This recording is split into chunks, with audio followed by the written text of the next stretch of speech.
Senhor para todos. Eu comecei como uma pequena congregação, hoje eu sou uma catedral. É sempre uma alegria enorme poder retornar a essa igreja e sempre que eu venho eu vejo surpresas. Uma grande igreja, né, que se complementa ali naquela parte com todas aquelas pessoas queridas. É uma igreja acolhedora, uma igreja histórica que faz história. Essa é uma igreja modelo de igreja. Eu tenho um carinho muito especial por todos vocês e louvo a Deus por Ele ter plantado o casal pastoral, Bispo Ronaldo de Paula, Pastora Márcia Quereguini de Paula.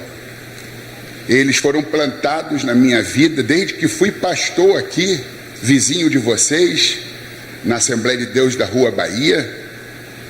Eles germinaram, cresceram, floresceram e frutificaram na minha vida e no meu ministério.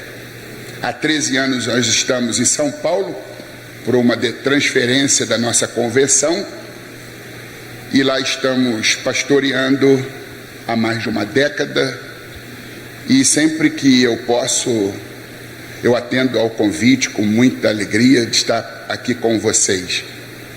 Sim, eu tenho muitas pessoas amigas aqui, inclusive pessoas que congregaram conosco na Assembleia de Deus, estão aqui. Eu fico muito feliz, porque aqui é um pastoreio de excelência. Aqui tem amor, tem acolhimento, tem compaixão. Eu quero também me reportar ao Rodrigo, que eu matriculei aos 11 aninhos de idade na escola de música. Os pais dele foram membros e obreiros da nossa igreja em Vila Jardim, Campo Grande, de onde eu sou originário. Tem ali o que foi o meu vice-presidente da Assembleia de Deus da Rua Bahia, pastor Paulo Moreira. Deus o abençoe.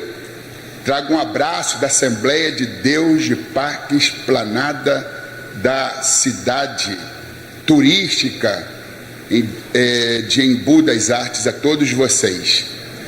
E eu gostaria que vocês aplaudissem a Jesus.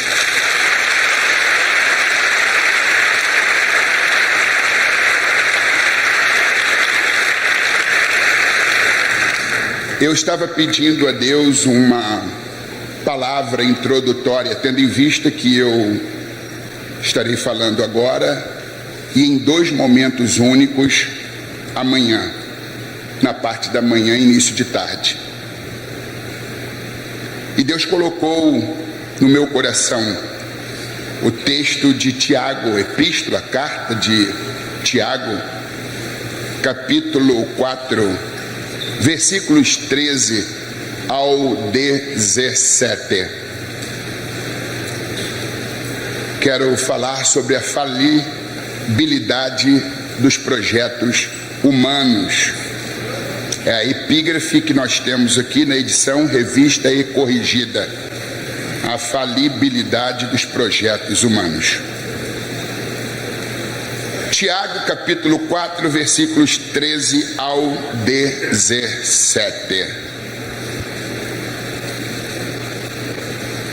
Eia agora, vós que dizeis, hoje ou amanhã iremos a tal cidade, e lá passaremos um ano, e contrataremos e ganharemos.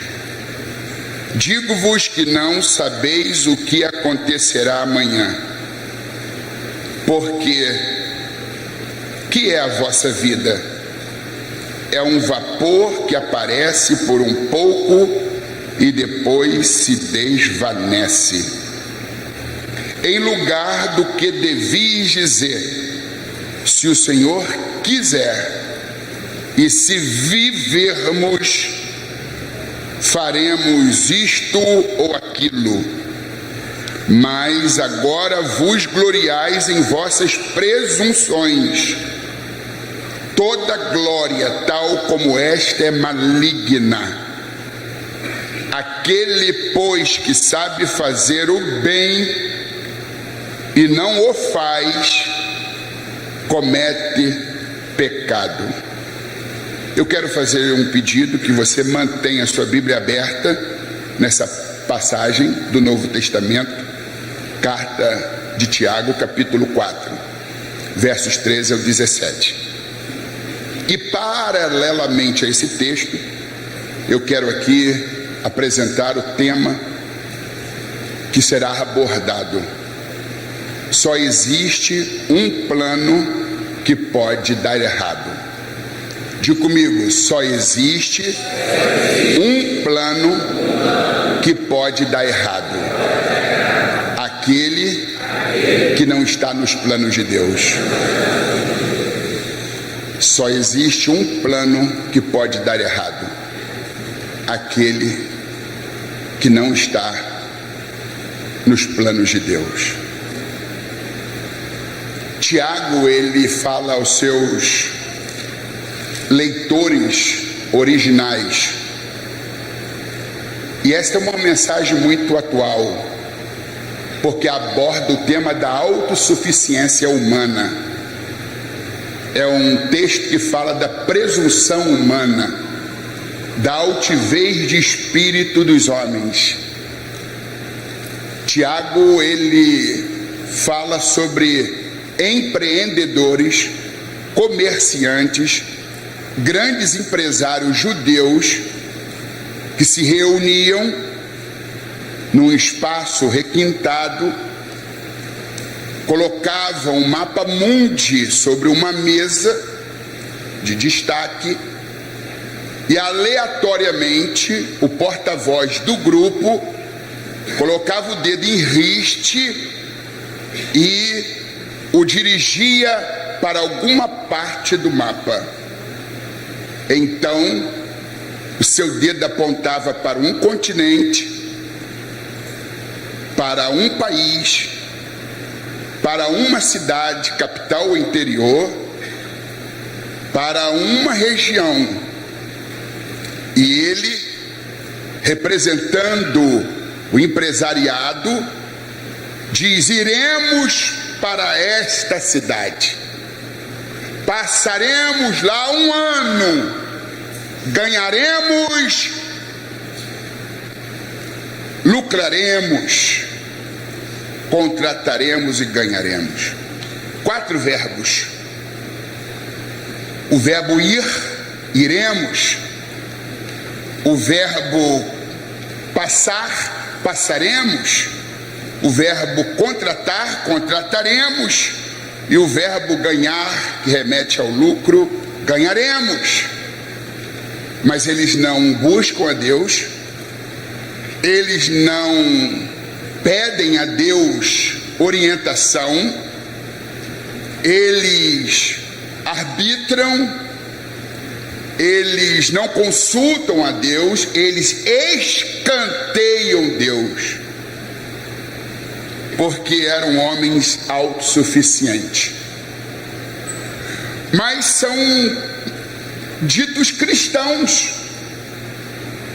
mas são cristãos que praticam o ateísmo prático, porque o ateu não crê que Deus existe, mas a pior forma de ateísmo é dizer que crê em Deus, mas viver como se Deus não existisse. E estes homens estão banindo Deus da cotidianidade, do dia a dia, estão escanteando Deus dos seus empreendimentos. Eles são aqueles que, comparativamente,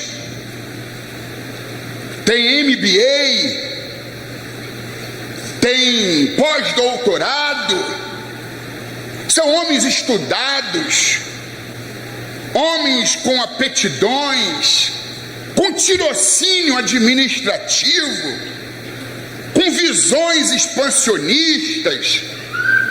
Para que pedir Deus orientação se a gente tem a solução? Ledo, engano. Nem sempre aquilo que está dando certo é sinal que Deus aprova. Uma coisa é Deus permitir, outra coisa é Deus aprovar. Há um grande perigo de ter sucesso naquilo que Deus não aprova. Está vendo aí? Estou usando os meus conhecimentos, meus predicados, minhas qualidades. Estou usando a minha experiência e a coisa está fluindo, a coisa está acontecendo. Ei, há um grande perigo em ter sucesso naquilo que Deus não aprova. Todo sucesso fora dos planos de Deus é fracasso. Só existe um plano que pode dar errado: aquele que não está nos planos de Deus. Escolheram um lugar, decidiram passar lá um ano, contrataram mão de obra e estão visando lucro. Ganharemos até quando? Nós cristãos muitas vezes precisamos mais de adversidades do que de prosperidade, porque a prosperidade ela aguça o senso de autossuficiência e a adversidade aguça o senso de dependência divina. Não sou contra a prosperidade e peço a Deus que os torne prósperos.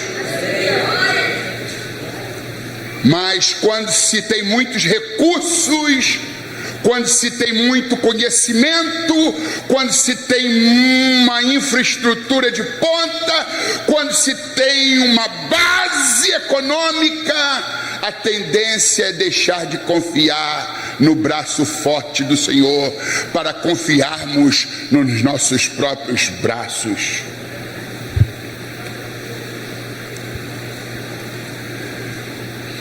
Por que optar pelos teus planos e não pelos planos de Deus?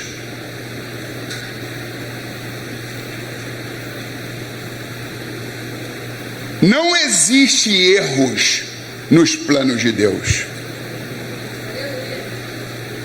Provérbios 16, já na sua abertura, diz que o coração do homem faz planos, mas as respostas certas vêm da boca do Senhor. Não é errado planejar, não é errado ser previdente, prudente, comedido. Ninguém planeja fracassar, fracassa por não planejar. A questão não é planejar, a questão é deixar Deus do lado de fora, como a igreja de Laodiceia, em que o pastor reverberava expressões de autossuficiência: rico sou e de nada tenho falta.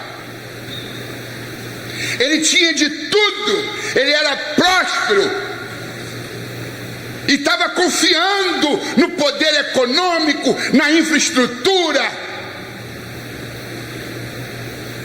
Mas Jesus diz àquele pastor: não sabeis que és pobre, cego, nu, miserável e desgraçado?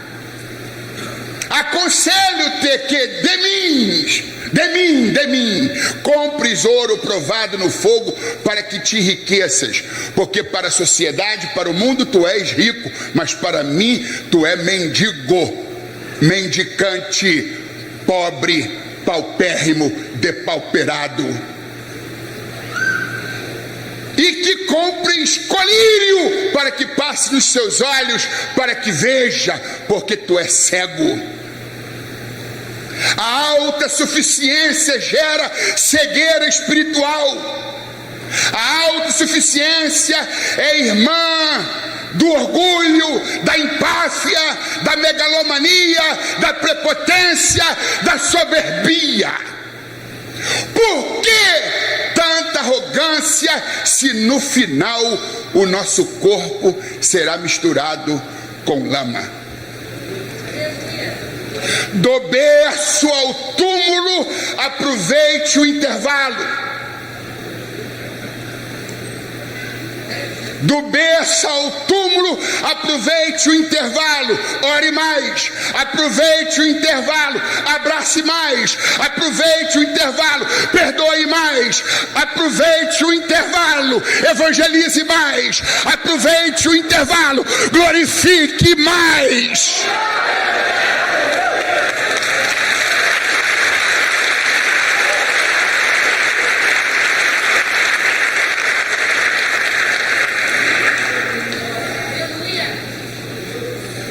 Não existe coisa pior do que nascer, crescer, envelhecer, adoecer e morrer como retrato de um potencial frustrado. Você sabe por que você está aqui? Você sabe por que há oxigenação no seu cérebro? Você sabe por que tem batimento cardíaco no seu peito? Porque seu coração pulsa. Porque a coisa mais fácil é o coração parar de funcionar. Ninguém sabe o que está acontecendo na principal artéria do cérebro. Ninguém sabe o que está acontecendo com a principal veia do nosso coração. E a morte tem predileção por vivos. Ela não quer papo com morto. E se teu coração está batendo, faça assim, vê se está mesmo.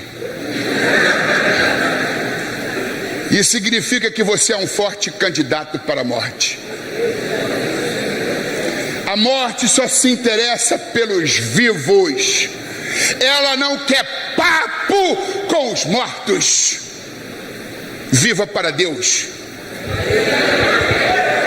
Paulo, em 1 Coríntios 10:31, ele diz: quer comais, ou quer bebais, ou façais qualquer outra coisa, fazei tudo para a glória de Deus.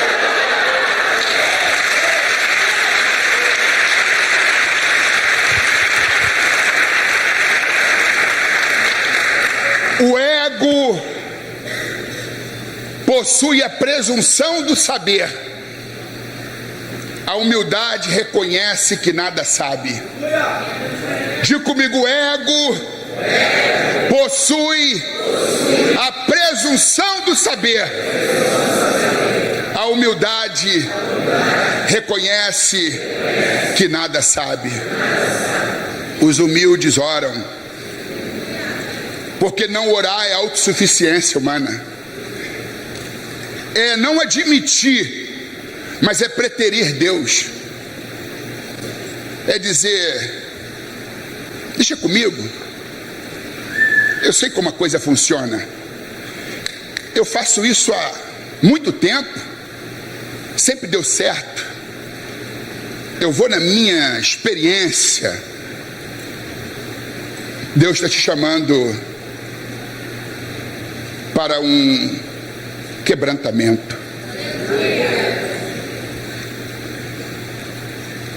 Até quando você vai insistir nos seus planos? Porque a vida raramente segue os nossos planos.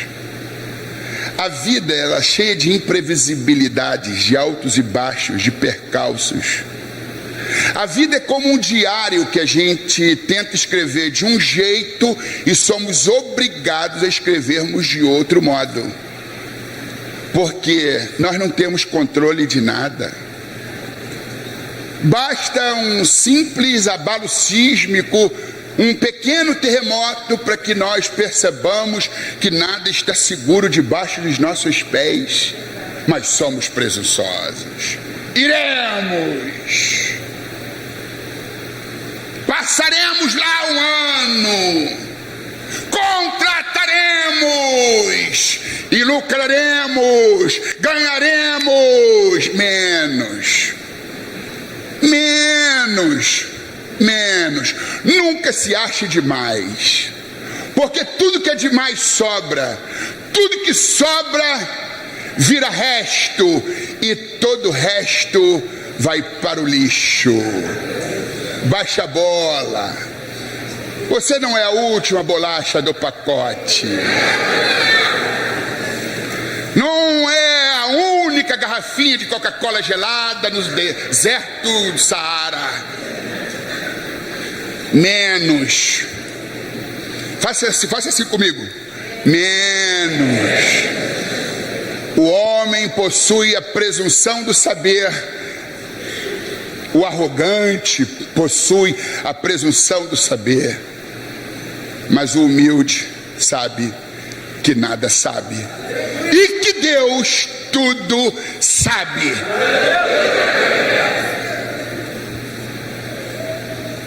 Não importa quanto tempo demora. Ah, mas pastor Alex, eu tenho que fazer alguma coisa? Sim, se Deus orientar, faça. Se Deus mandar, faça. Porque cristianismo é obediência. Mas se Deus nada disse, prudência e canja de galinha não fazem mal para ninguém. Deus fala sim, Deus fala não, Deus fala aguarde, ou tem a quarta forma de Deus falar conosco: sim, não, aguarde, ou ele fica em silêncio. O silêncio de Deus faz parte da resposta de Deus.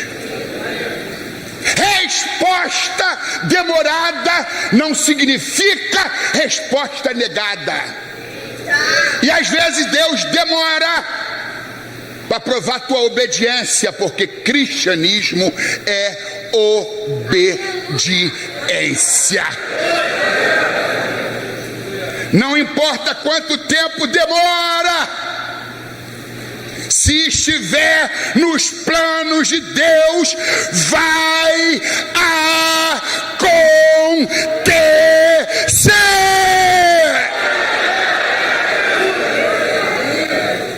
É melhor esperar o tempo de Deus do que tentar apressar o ponteiro do relógio.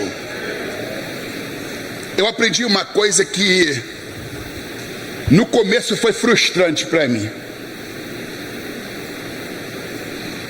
Sabe como é que Deus cura a ansiedade? Deus cura a ansiedade com a demora. Está ansioso? Eu vou usar a demora.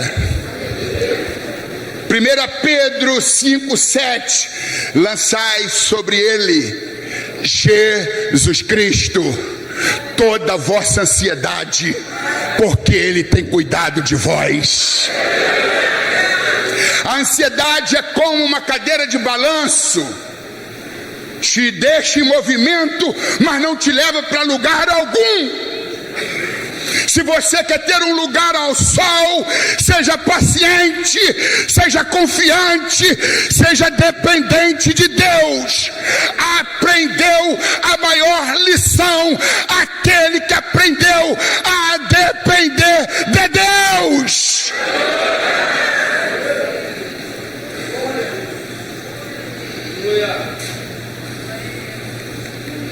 Eia agora, uma expressão não muito usual, eia, que significa preste atenção. Eia, ouçam agora, vós que dizeis, hoje ou amanhã iremos, passaremos, contrataremos, lucraremos. Não é assim não. Tiago ensina como que deve ser. Digo-vos que não sabeis o que acontecerá amanhã. Ou você sabe o que vai acontecer daqui 5 minutos? Eu não sei. Menos ainda o que acontecerá amanhã. Mas tem gente que diz: 2023, deixa comigo, já estou estabelecendo a plataforma. Até 2025 eu vou arrebentar. Não, você vai se arrebentar.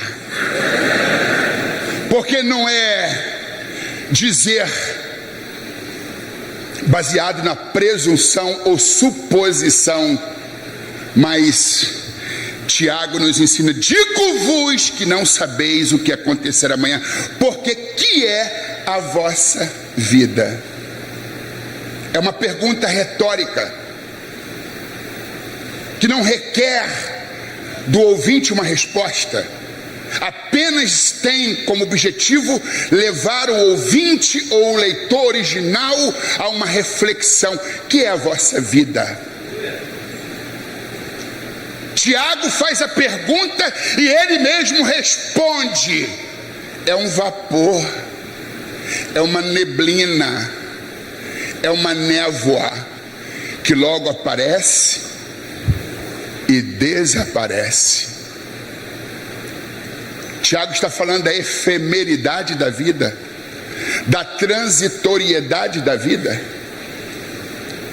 Moisés, autor do Salmo 90, ele diz que a duração da nossa vida é de 70 anos, mas alguns, pela sua robustez, chegam aos 80, mas o melhor para os tais é canseiro e enfado, porque a vida, assim como um pássaro, logo voa.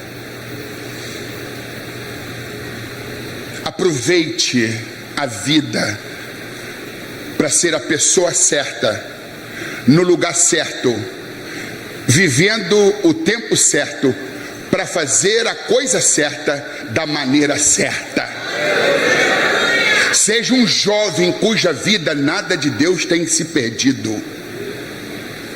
Seja um homem, uma mulher, um obreiro, um pastor em cuja vida nada de Deus se perdeu.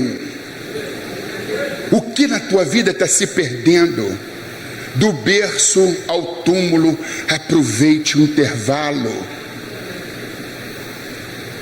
Se você não conhece, se você não sabe qual é a sua missão, então a sua missão é sair daqui hoje sabedora da sua missão. Não passe essa vida em branco. Tudo quanto vier à tua mão para fazer, faze-o conforme as tuas forças. Não está se pedindo para fazer além das forças, mas conforme as tuas forças, porque para a sepultura, para onde tu vais, não há obra, nem trabalho, nem ciência, nem indústria e nem sabedoria alguma. Viva intensamente o teu chamado. Viva intensamente a sua vocação, porque só temos uma vida para viver. Nem rei, nem papa a morte escapa, muito menos Alex Cardoso. Meu irmão gêmeo já se foi, Tim Maia.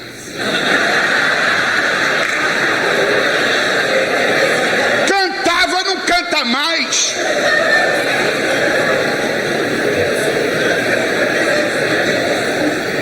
Eu prego hoje, mas não sei até quando.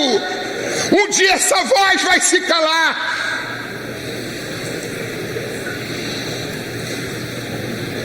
Somos instantes. Digo comigo: somos instantes.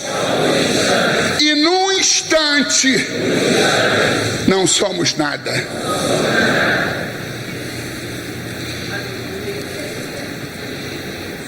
Que é a vossa vida? Um instante.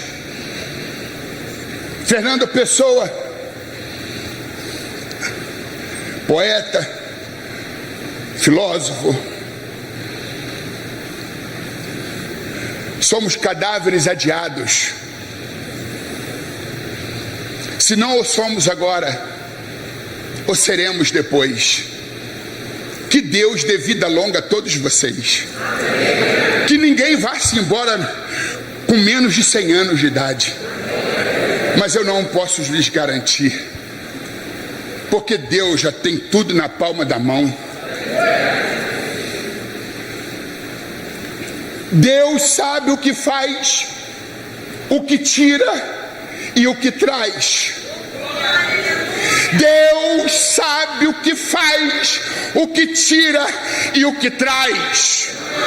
Deus sabe o que faz, o que tira e o que traz. Não existe erros no plano de Deus. Não existe erros no plano de Deus. Não existe erros no plano de Deus. Não existe erros no plano de Deus. Não existe erros no plano de Deus. Não existe erros no plano de Deus.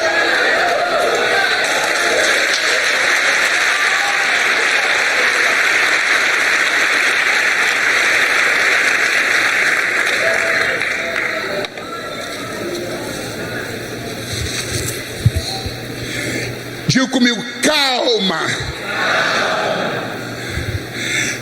Nada dá certo no tempo errado. Você só precisa de calma. O que Deus prometeu está valendo. Ele não é homem para que minta, nem filho do homem para que se arrependa. Porventura diria e não confirmaria, prometeria e não cumpriria. O Deus que fez o espaço sideral, as galáxias, os planetas.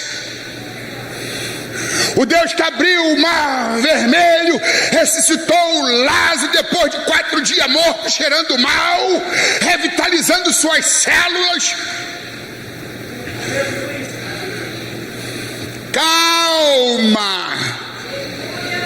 Nada dá certo no tempo errado. Parecia ser o plano de Deus, mas agora estou numa dúvida, porque faz tanto tempo que não se concretizou. Calma, calma, calma. Nada dá certo no tempo errado. Há um propósito de Deus debaixo do sol. Há um tempo determinado por Deus para cada propósito.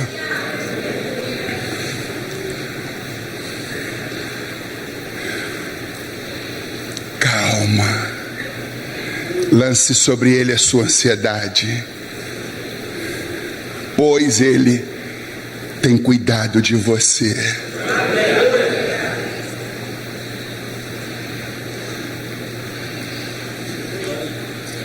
Woody Allen, escritor, roteirista, cineasta e ator norte-americano, nascido em 1936, hoje aos 96 anos. Ele diz o seguinte: se você quiser fazer Deus rir, diga comigo, se você quiser fazer Deus rir, conte a ele os seus planos. Diga assim: iremos, faremos, arrebentaremos a boca do balão. Não faça Deus rir. Deus tem senso de humor. Deus olha para os presunçosos, prepotentes, arrogantes, diz: não sabe de nada, inocente. Tem muita gente que está fazendo Deus rir, porque eu sei o que é melhor para mim. Eu acabei de escrever um livro, Por um Mundo Sem Nariz Empinado. O topo da inteligência é alcançar a humildade. Baseado nesse texto, 136 páginas. Tem menos de uma semana que eu terminei. Hoje eu entrei em contato com um artista canadense para saber se ele me venderia uma imagem para usar na capa do livro de um elefante adulto que se prostra diante de um menino e a sua tromba enrolada, de cabeça baixa, o garotinho com o livro aberto, como se estivesse ouvindo o garoto ler alguma passagem, história. Não importa o seu tamanho, não importa o seu QI, seu cérebro de elefante se curve por um mundo sem nariz empinado. Ou poderia ser sem por uma igreja sem nariz empinado, por um casamento sem nariz empinado. Quantos casamentos estão se dissolvendo porque nariz empinado?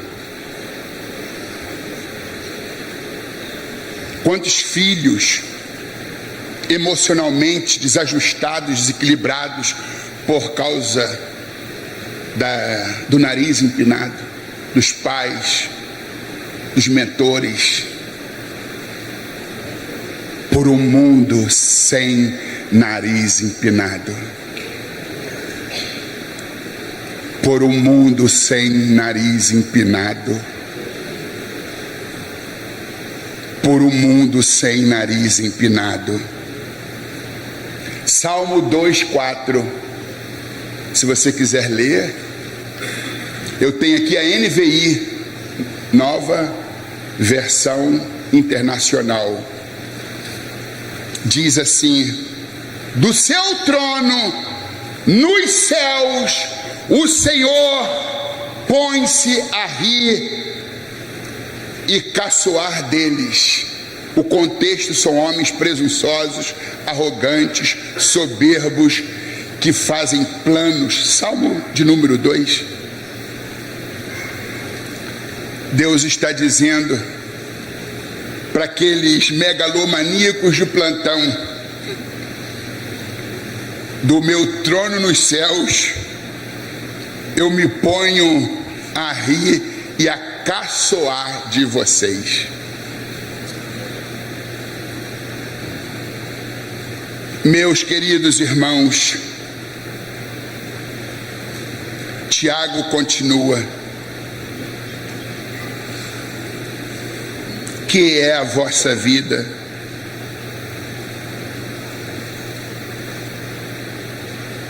Eu já preguei uma mensagem aqui intitulada "Não faça da sua vida um rascunho, porque talvez não dê tempo de passá-lo a limpo".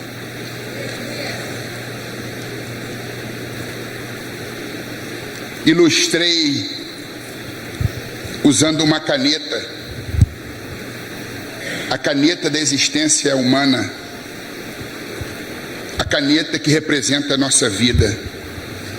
A gente nasce com uma caneta nova, um refil cheio, completo. A vida da caneta está no refil. Quando terminar a tinta, ela fica inutilizada, passa a ser um objeto inutilizável. Como que você está usando a tinta? A caneta está na mão de quem? Na tua mão? Tu pode ser formado em letras, jornalismo, professor da língua portuguesa, literatura, história. Você pode ter um cérebro de Albert Einstein, um QI impressionante, mas nenhum de nós é capaz de escrever a própria história. A coisa mais sensata a fazer é colocar a nossa caneta, a caneta da nossa existência física, terrena, nas mãos do grande escritor, do autor da vida. Não é ele que encheu o refil, é ele que tem o direito de usar a tinta do refil.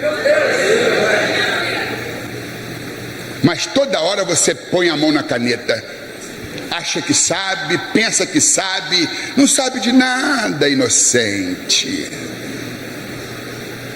Sossega, devolva a caneta, entrega o seu caminho nas mãos do Senhor, entrega a caneta também, confia nele e ele tudo fará, ele tudo escreverá.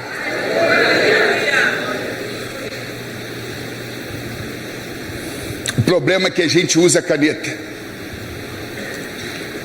Aquele que dá o segundo lugar a Deus não lhe dá lugar algum.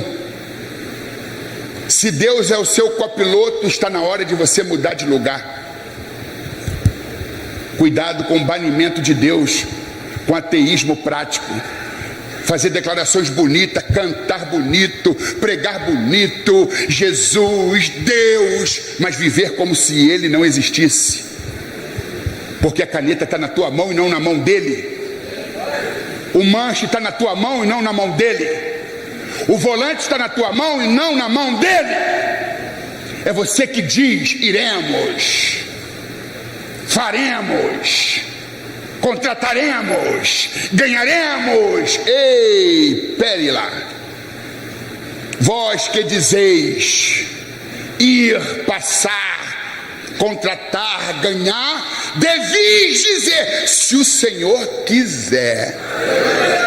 E se eu viver até lá, faremos isso ou aquilo. Ou quem tu pensa que tu é? Devolva a caneta. Deixa Deus escrever tua história.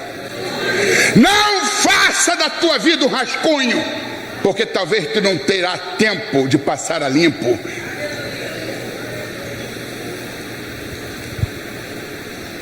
Digo comigo: Sancler Cardoso, meu irmão, policial, sociólogo, inspetor de diversos presídios do Rio de Janeiro. Talavera Bruce, presídio feminino, onde algumas vezes tirei serviço com ele. Terminou o último presídio, Henrique Roxo, presídio psiquiátrico em Niterói, porque era apaixonado pelo mundo da loucura, um grande pesquisador, estudioso de psicopatia, de psiquiatria. E um dia eu morava na rua Terra Santa, número 19, em Arnaldo Eugênio, subbairro de Campo Grande.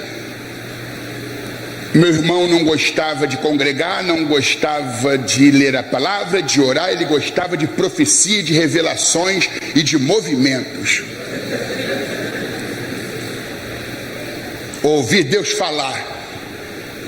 A forma mais segura é você abrir a Bíblia. Deus não está em silêncio, talvez seja a tua Bíblia que esteja fechada. Que Deus conserve esta igreja como a igreja do coração aberto, da mente aberta e da Bíblia aberta. Vocês podem aplaudir a Jesus.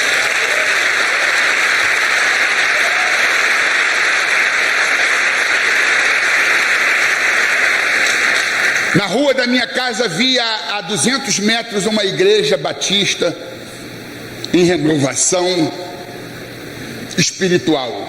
Pastor Alcimar Martins, não sei por onde anda. Havia um culto às segundas-feiras, o chamado culto do reteté. Eu não vou ficar fazendo movimento, porque gordo dançando é a coisa mais estranha do mundo. O que acontece? Meu irmão estava sempre lá às segundas-feiras. Aí, como ele mesmo descreveu para mim, um pregador alto, negro, um tição tirado do fogo, começou a pregar, olhou ele lá atrás e foi até lá atrás e disse: homem, põe a tua casa em ordem, porque morrerás e não viverás.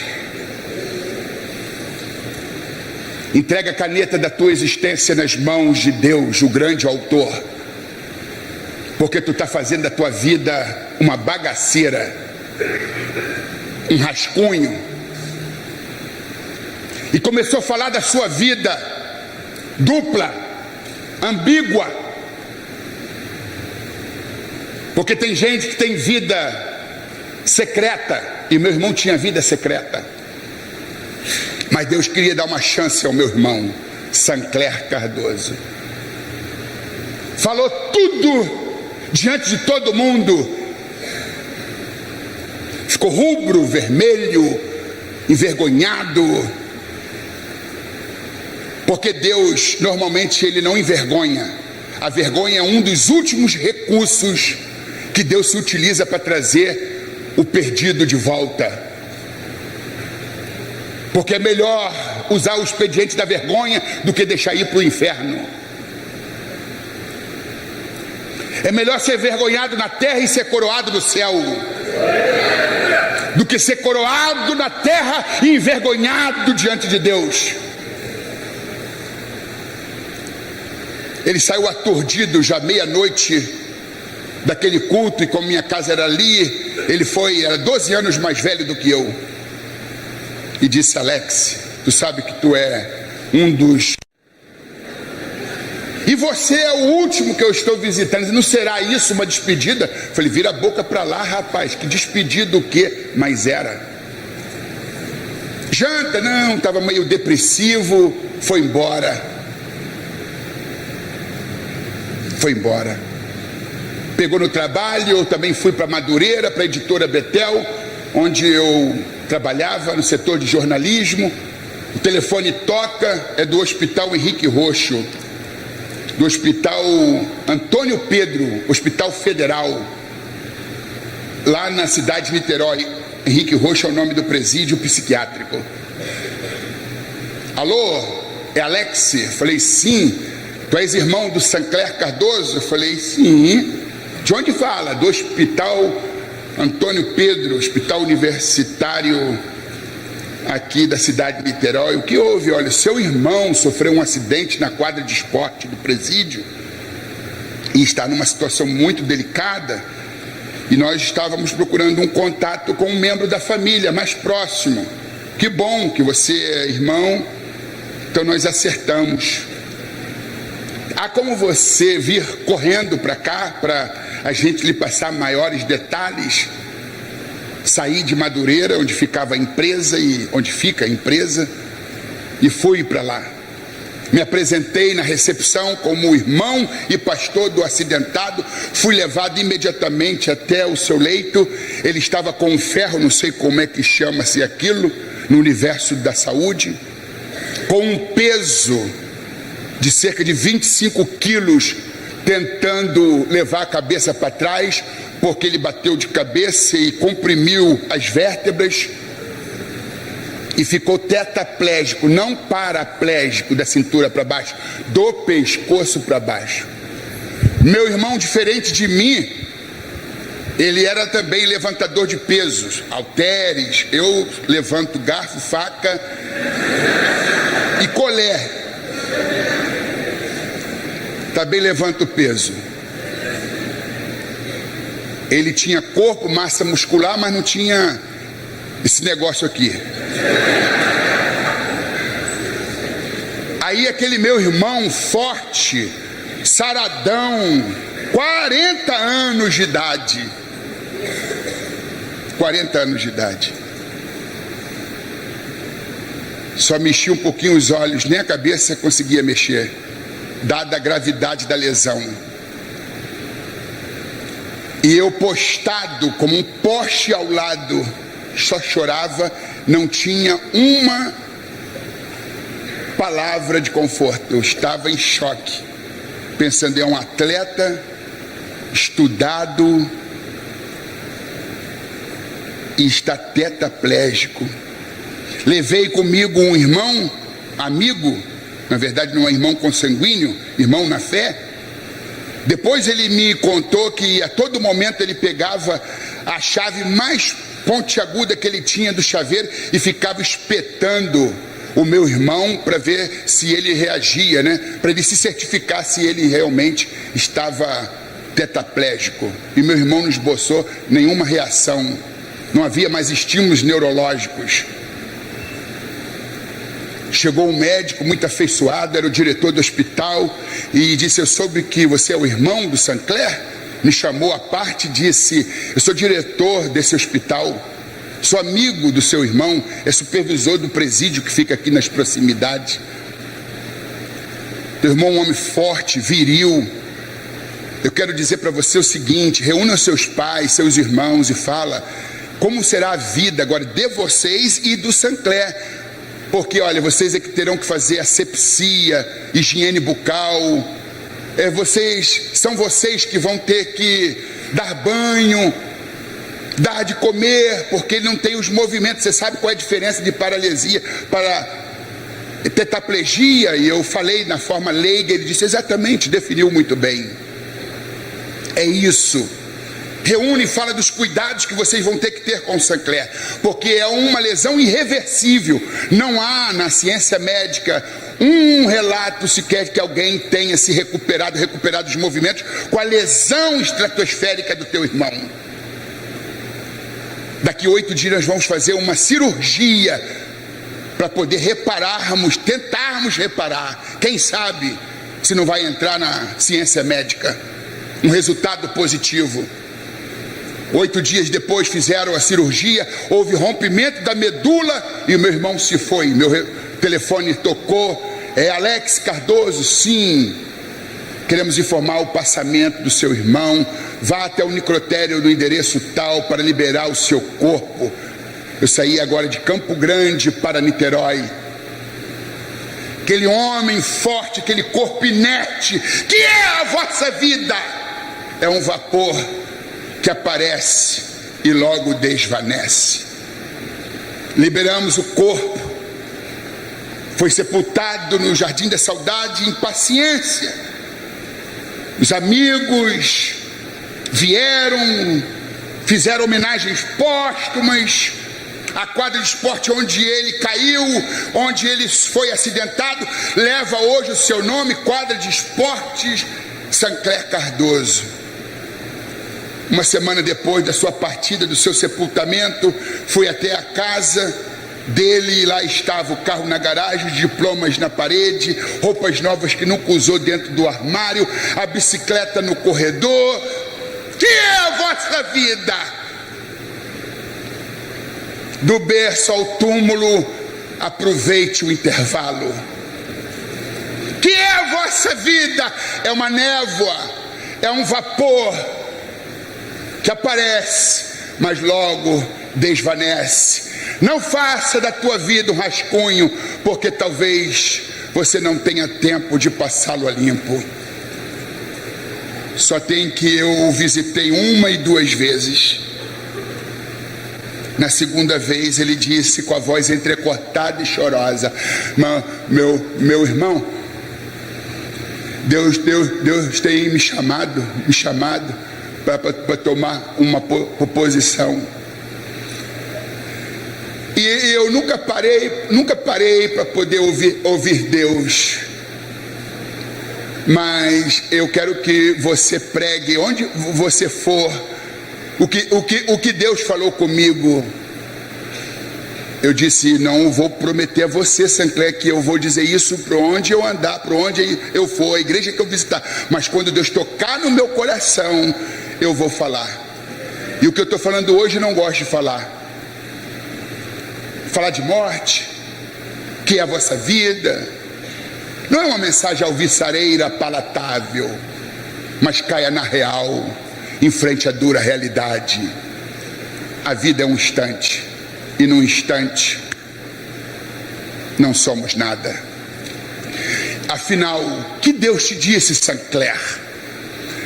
Deus falou que quando o homem não para Deus para o homem. Como é que é? Quando o homem não para, Deus para o homem. E parou, porque ele não quis parar.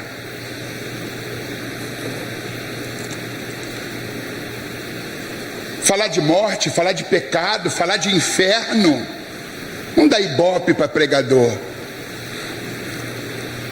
Pregador que quer ser aclamado, ele fala o que o povo gosta de ouvir. O profeta fala o que Deus manda ele falar.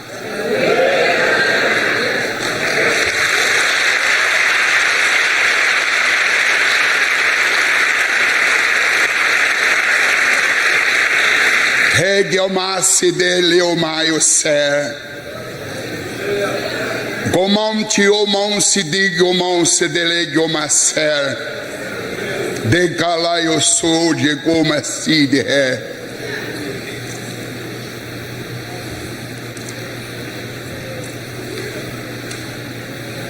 Meu irmão disse, eu resolvi servir a Deus e já entreguei a caneta da minha existência na mão de Deus. Falei, fez bem, Sancler.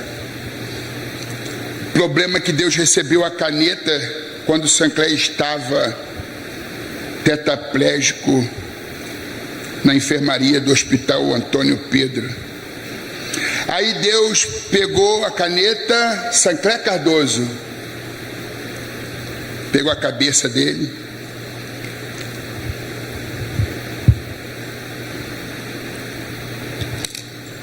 olhou o refil, sabe essa cor escura? Desapareceu, estava todo incolor. Só tinha um pontinho preto lá no fundo. Aí Deus disse assim, mas Sancler, só tem uma gotícula. Só agora que você resolveu entregar a caneta da sua existência nas minhas mãos, não dá para escrever uma história com uma gotícula. Só dá para fazer isso aqui, ó. Um ponto final. Não deixa para entregar a caneta depois que você suprimiu, utilizou toda a carga no pecado, irresponsavelmente, botando Deus do lado de fora, de escanteio, como a igreja de Laodiceia, capítulo 3, versículo 20 de Apocalipse. E a gente utiliza mal esse texto, falando aos ímpios, aos não crentes, aos não cristãos, aos irreligiosos. Eis que estou à porta e bato, e se alguém ouvir a minha voz e abrir a porta, eu entrarei, cearei com ele, ele comigo.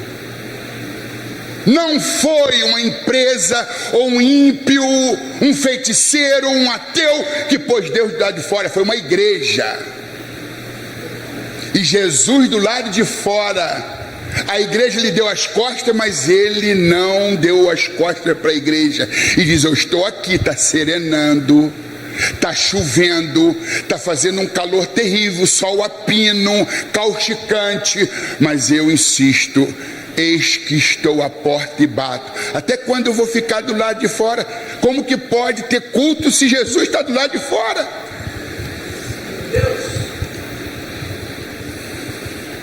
Tem banda, tem orquestra, tem pregador, tem cantor, e daí? Jesus tem que ocupar o centro. O pecado mais crasso desse cristianismo institucionalizado é diminuir o tamanho de Deus e aumentar o tamanho do homem. É o pecado mais crasso desse cristianismo institucionalizado. Puseram Jesus do lado de fora, o dono da igreja, o homem que morreu pela igreja. E a gente faz a mesma coisa. E ele insistentemente, persistentemente, perseverantemente fica batendo a porta, dizendo, se alguém ouvir minha voz, Uma conjunção, quando acompanhada de verbo, exprime dúvidas, porque possivelmente ninguém ouviria devido à distração, devido a outros focos, que Jesus estava lá do lado de fora dizendo: eu estou aqui, até quando vocês vão me deixar do lado de fora? Igreja só pode ser chamada de igreja se eu ocupar o centro, o trono, a centralidade. Só existe fechadura do lado de dentro, não existe fechadura do lado de fora. É você que tem que se levantar do trono do teu coração e ir até a porta e dizer: Senhor, eu estou envergonhado pelo tempo que ocupei o teu lugar. Entre, seja bem-vindo àquele trono. A interioridade do meu ser ocupa o meu ser. Não deixe para entregar a caneta quando você eliminar toda a tinta do refil.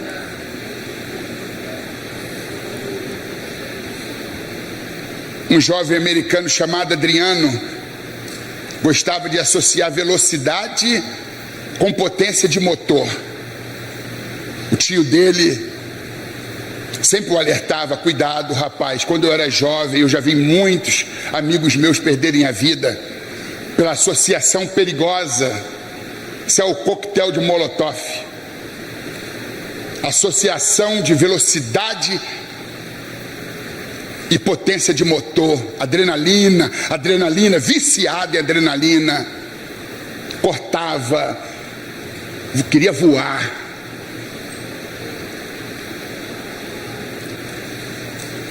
Um dia ele comprou um carro 1.0, diz: que motor é esse? Está amarrado. 1.4, 1.6, 2.0. Sofreu um acidente que culminou na sua morte. E o seu tio, num dos cemitérios nos Estados Unidos, mandou fabricar uma lápide. Adriano, tudo para ele era combinação de velocidade e potência de motor. 1.0, 1.4, 1.6, 2.0 e 1 ponto final. Saudades do seu tio. Jovem, tenha responsabilidade.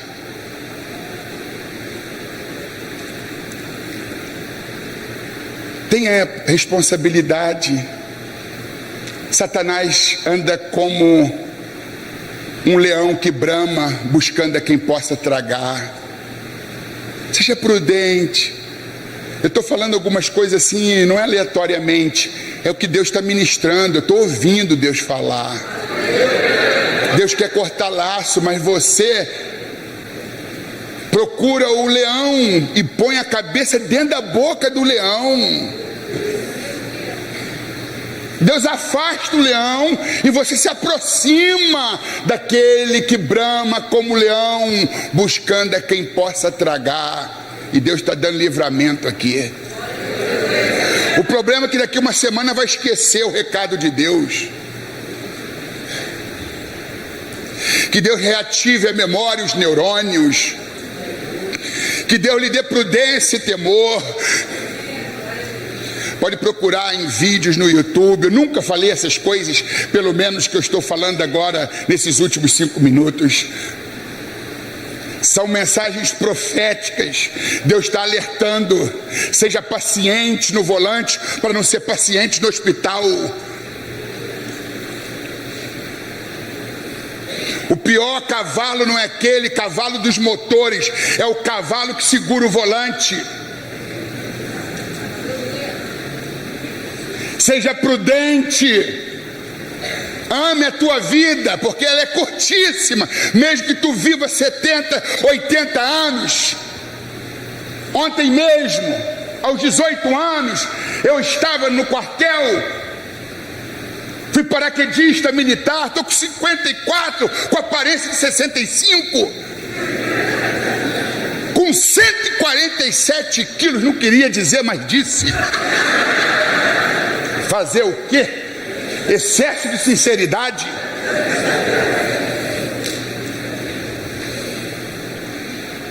Por favor,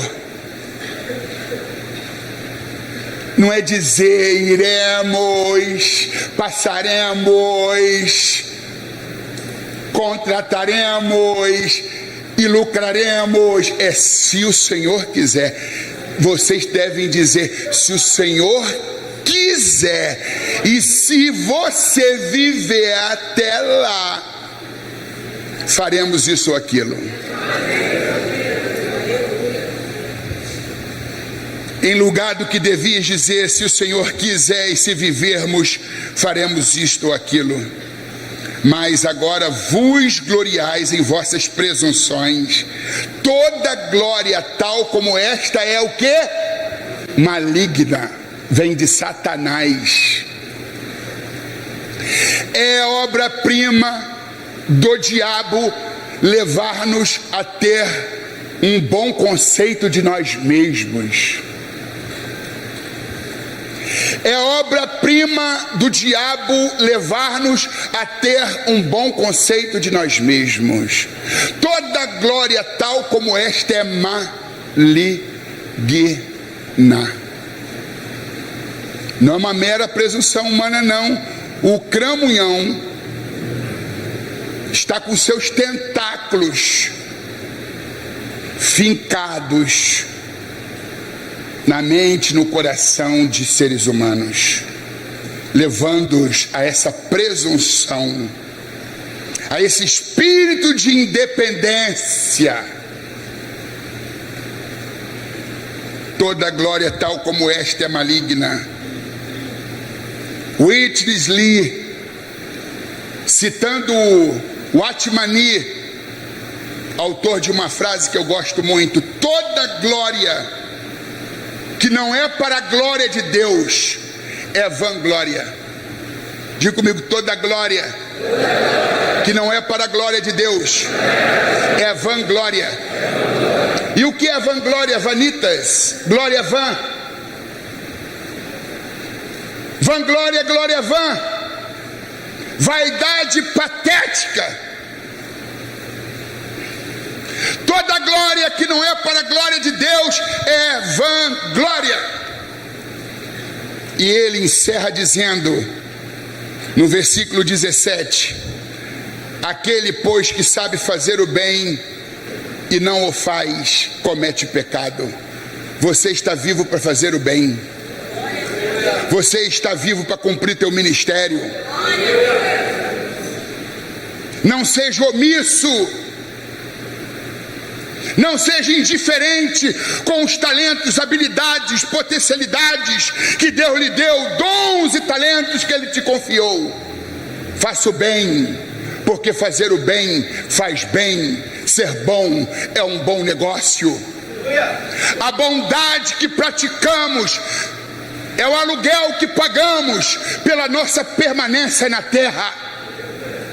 Quando você não pratica atos de bondade, você passa a não cumprir o seu compromisso com o pagamento do aluguel, que é a permanência da tua vida na terra. E sabe o que acontece com os inadimplentes?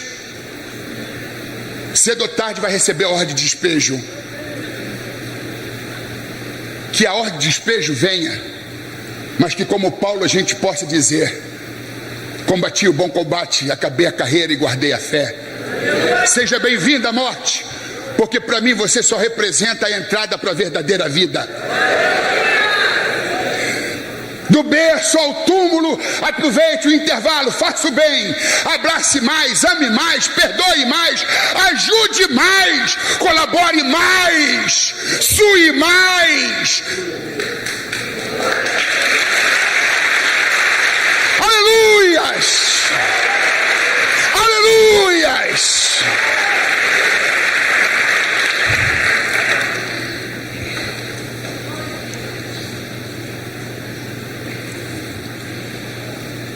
Aquele, pois, que sabe que pode fazer o bem e não faz, comete pecado.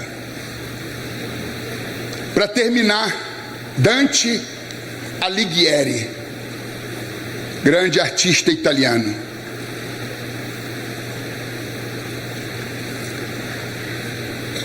Glória a Jesus.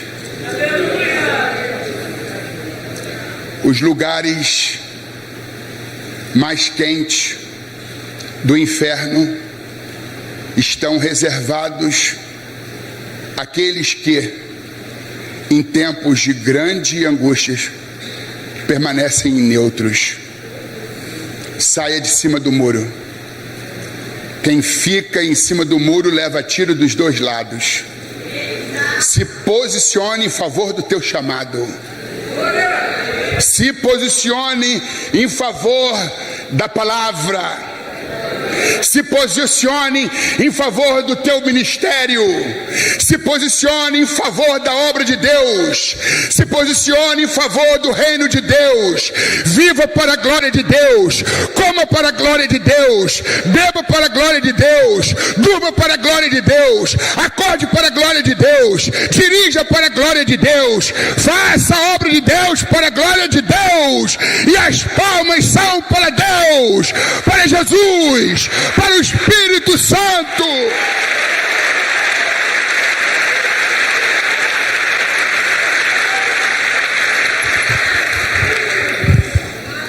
Permita, eu devo ter extrapolado o tempo.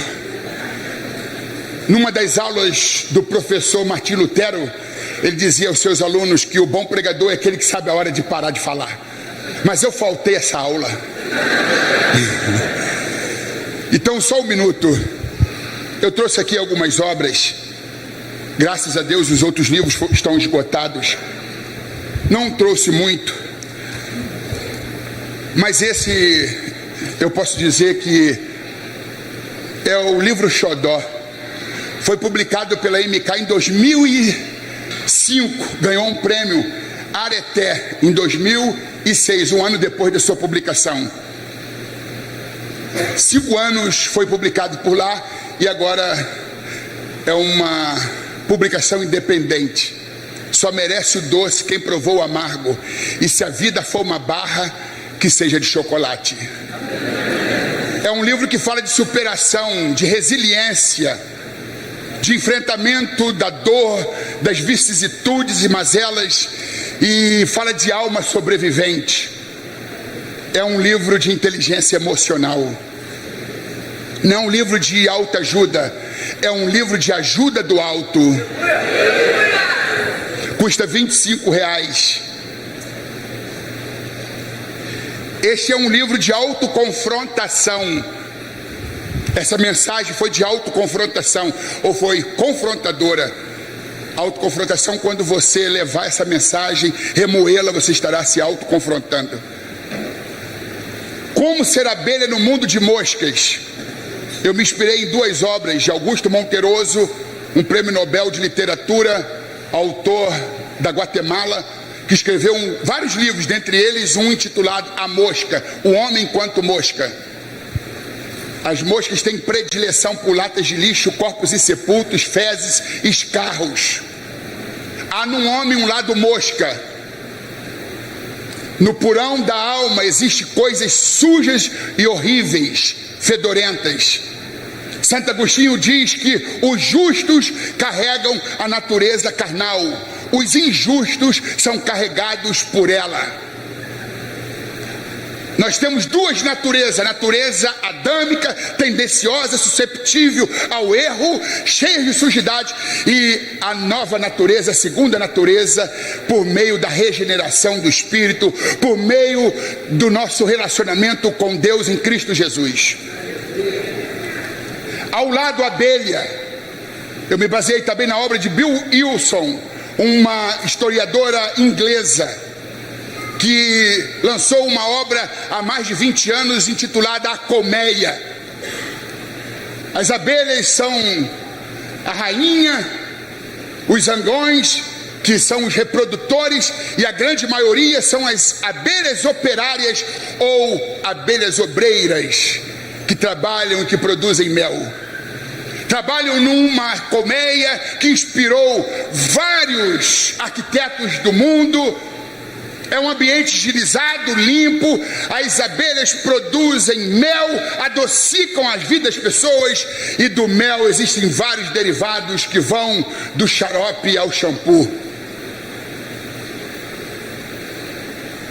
encarando o desafio da autodescoberta. Não sejamos como as moscas que procuram chagas até em corpos limpos, mas sejamos como as abelhas que procuram belas flores até do meio da lama. Seja uma abelha. A abelha rainha só se alimenta de geleia real. É um livro para te tornar mais parecido com Jesus. Milô Fernandes, saudosa memória, um jornalista carioca, ele dizia: eu sofro de mim-fobia, eu tenho medo de mim mesmo, mas eu me enfrento todo dia. E este livro vai levar você a se conhecer. Sócrates diz que uma vida não examinada não é digna de ser vivida. E Paulo disse: examinai a si mesmo. E é um livro que te leva a mais longa de todas as viagens, que não é para o continente asiático, nem europeu, e nem para a Lua, Saturno, Plutão. É para dentro de você mesmo. E você vai se deparar com a sua soberbia, com a sua presunção, com o seu egoísmo, com as suas tendências, com as coisas mais sujas que estão impregnadas na sua natureza. Esse livro vai fazer de você uma pessoa melhor, um ser humano melhor e alguém mais parecido com Jesus. E esse livro não foi escrito por mim, mas o autor, nas primeiras páginas, tece agradecimentos porque eu me debrucei e tive uma participação efetiva nesta obra. Daí ele fazer tantos agradecimentos a mim nas primeiras 3 páginas, por causa da minha participação. E eu pretendo falar amanhã sobre inteligência emocional e sobre depressão, nos 2 momentos, cada tema para um momento diferente. E alguma coisa está relacionada a esse livro. Geografia da Alma, o mapa dos sentimentos humanos à luz da Bíblia. Esse livro custa 50, esse também, mas eu nunca tive coragem de cobrar R$ 49,90 como recomenda a editora. É 35 cada um desse livro, e esse 25, se você puder levar, estará se ajudando e me ajudando. A Deus toda honra, toda glória e todo louvor.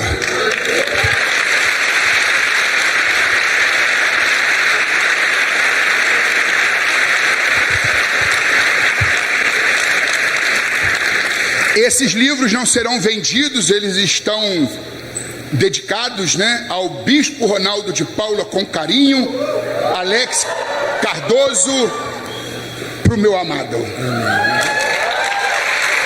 Como ser abelha no mundo de moscas, a pastora Márcia Quereghini, ensaiei esse nome, hein? Fiquei falando no espelho durante 14 horas. A pastora Márcia Quereghini de Paula, pastor Alex Cardoso, sua amada. Amém. Só merece o doce quem provou amargo, ao pastor Daniel Quereghini de Paula. Amém. Aleluia.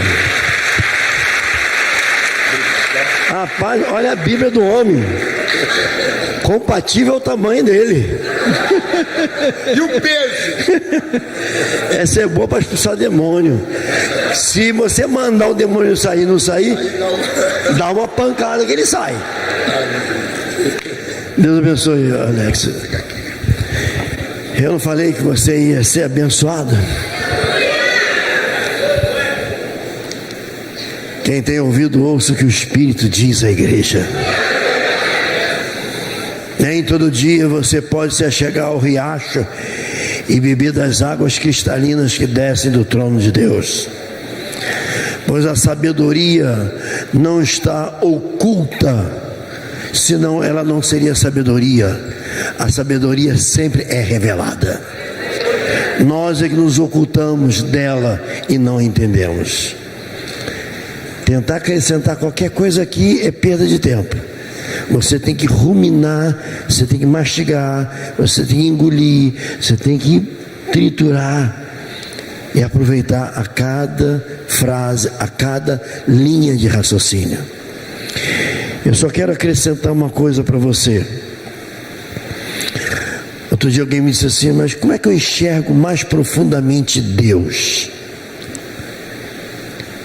E na hora eu estava com pressa, eu disse: outra hora eu te respondo, que agora não dá para falar. Mas eu vou aproveitar e responder a essa pessoa e já deixando a dica para você. Quando alguém está com a visão embaçada, não enxerga direito, ela usa colírio. Compre um colírio, irmão. Compre um colírio. Use o colírio. Porque diante dessa mensagem que você ouviu, chega-se à conclusão de que para você enxergar mais profundamente Deus, você tem que usar o colírio. Ele deu o colírio aqui. Use o colírio. Porque quanto mais você enxerga a sua insignificância, mais você verá Deus. Esse é o colírio. Esse é o colírio. Quanto mais você não enxerga a sua insignificância, você só enxerga a sua grandeza, menos você verá de Deus. Porque tirando o olhar da sua significância, você enxerga Deus com mais clareza. Agora, quando você enxerga demais o seu eu, você não enxerga a Deus. Até porque só tem um meio de se enxergar a Deus, né, Alex? É não vivendo. Porque quando você vive, você só enxerga você. Então, aprenda a enxergar a sua insignificância, que ali você verá a grandeza de Deus. A mensagem de hoje deixou bem claro que entre o nascimento, como é que é a frase? Entre o berço ao túmulo. Então aproveite o intervalo, use o colírio certo, enxergue da maneira correta e você viverá bem. Amém? Amanhã tem mais. Então chegue no horário, não perca. Vamos ficar de pé. E guarde. Está sendo transmitido pela internet. Então, se alguém quiser, é só depois acessar, não é isso? Qual é o endereço? Bispo Ronaldo Alves no YouTube. Em algum outro canal, não. Então, por enquanto, tente providenciar um outro. Entra lá, Bispo Ronaldo. Aleluia. A alma está lavada. Quem está feliz com o Senhor, diga glória a Deus. Vamos orar. Vamos aproveitar e orar pelo pastor, tá bom? Vamos começar orando pelo pastor Alex Cardoso, pela sua família. Estendo as mãos na direção dele. Em casa, aleluia. Estendo a mão na direção dele. Eu vou pedir que os pastores venham aqui e ponham as mãos sobre o Alex. Aleluia.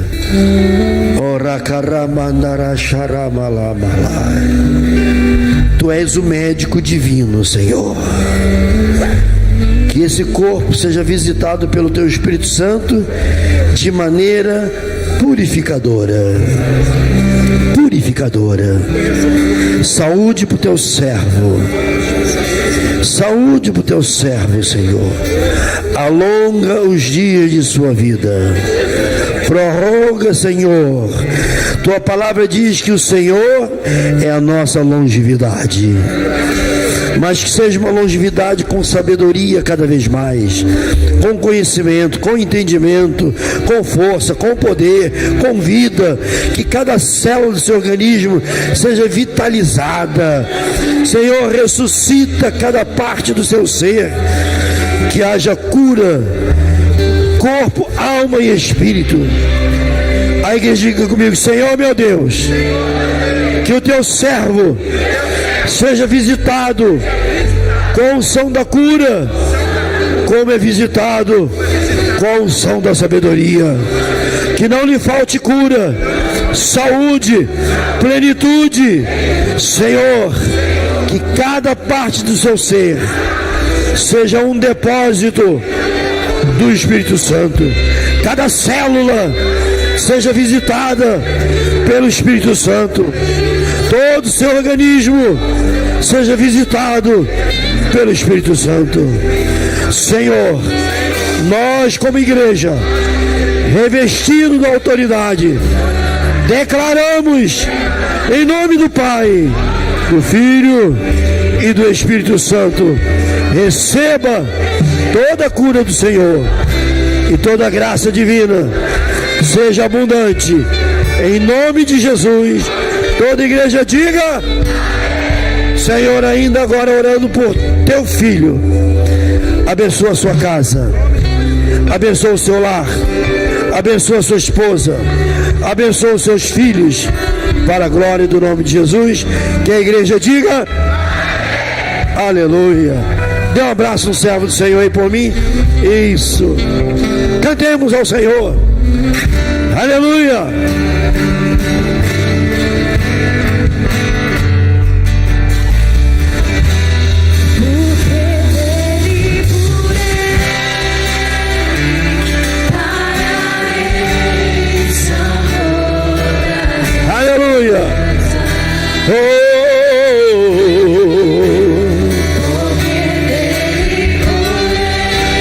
Sim, Senhor. Coisa.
Você dormir, eu sei que você vai dobrar o seu joelho para fazer a sua oração devocional. Você vai dizer: Jesus, é hora de eu descansar. De joelho no seu pé da cama. Aí antes, pinga umas gotinhas de colírio e diga: Senhor, eu sou insignificante, porque só Tu és Deus. Amém? Que o Senhor te abençoe, que o Senhor te guarde, faça resplandecer sobre ti o seu rosto e te dê a paz. Saia cantando a Ele a glória.